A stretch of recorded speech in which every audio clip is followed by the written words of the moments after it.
এদেশের মানুষ প্রতিহিংসার রাজনীতির পরিসমাপ্তি চায়।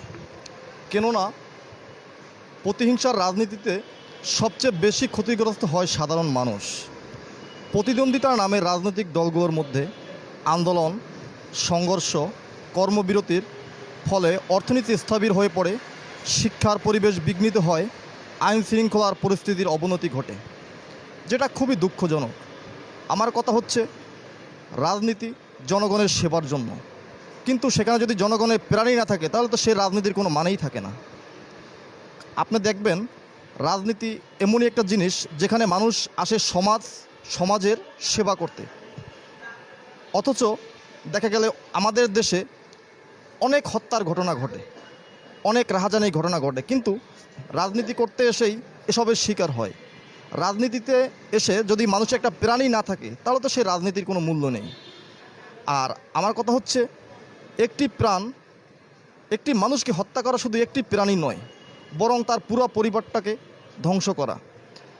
একটি শিশু আজীবনের জন্য তার ভবিষ্যৎ অন্ধকারে ডুবে যায়।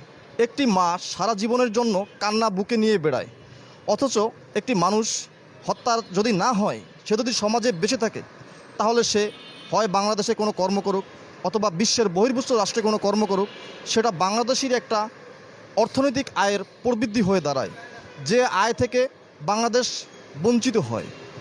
আর দেখেন, এই রাস্তায় বা বিভিন্ন জায়গায় এই মানুষ সারাদিন না খেয়ে একটু সামান্য সুখের জন্য রাত্রে একটু বিশ্রামের দরকার, সে বিশ্রাম না করতে পারে মানুষ রাস্তার দুই পাশে তারা রাত্র যাপন করে, যেটা খুবই একটা দুঃখজনক। বাংলাদেশে এত উন্নত থাকতেও সামান্য যারা বস্তিতে থাকে, ভাসমান থাকে, তাদের কেন একটা ভালো একটা স্বল্প মূল্যে হোক অথবা অল্প কিস্তিতে হোক, স্বল্প মেয়াদির জন্য তাদের একটা সুন্দর থাকার পরিবেশ বিঘ্নিত করে দেওয়া কিন্তু উচিত বলে আমি মনে করি।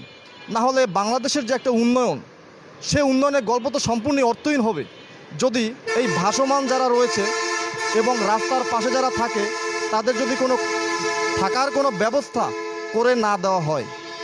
আমি নাগরিক কেন্দ্রের সভাপতি মোহাম্মদ ইলিয়াস হোসেন মাঝি। আমার এই সংগঠনটি 2022 সাল থেকে প্রতিষ্ঠা করেছি এবং আমি যতটুকু পারি সাধ্যমতো আমি উন্নয়নের জন্য এবং সার্বিক এই ধরনের মানুষের জন্য চেষ্টা করে যাচ্ছি। তারই ধারাবাহিকতায় আমাদের সংগঠন থেকে চেষ্টা করেছি বা চিন্তা করেছি, আগামী রবিবার আমরা সংগঠনের পক্ষ থেকে এই প্রেস ক্লাব এলাকায় স্বাভাবিকভাবে যাদের পারি স্বল্পমূল্য হোক, যেভাবেই হোক, যতটুকু পারি ততটুকু আমরা দেওয়ার চেষ্টা করব। এভাবে এর ধারাবাহিকতায় আমরা 2022 সাল থেকে করে আসছি। কিন্তু একা বা একটি সংগঠনের পক্ষে যদি রাষ্ট্র কোনো উদ্যোগ না নেয়, রাষ্ট্রের যদি কোনো দায়বদ্ধতা না থাকে, তাহলে সামাজিক সংগঠন বলেন, যে সংগঠনই বলেন, তাদের একার পক্ষে কোনো কিছু করা সম্ভব নয় বলে আমি মনে করি। আমি তো বলছিলাম তার চাকরিটা 12টা বাজে।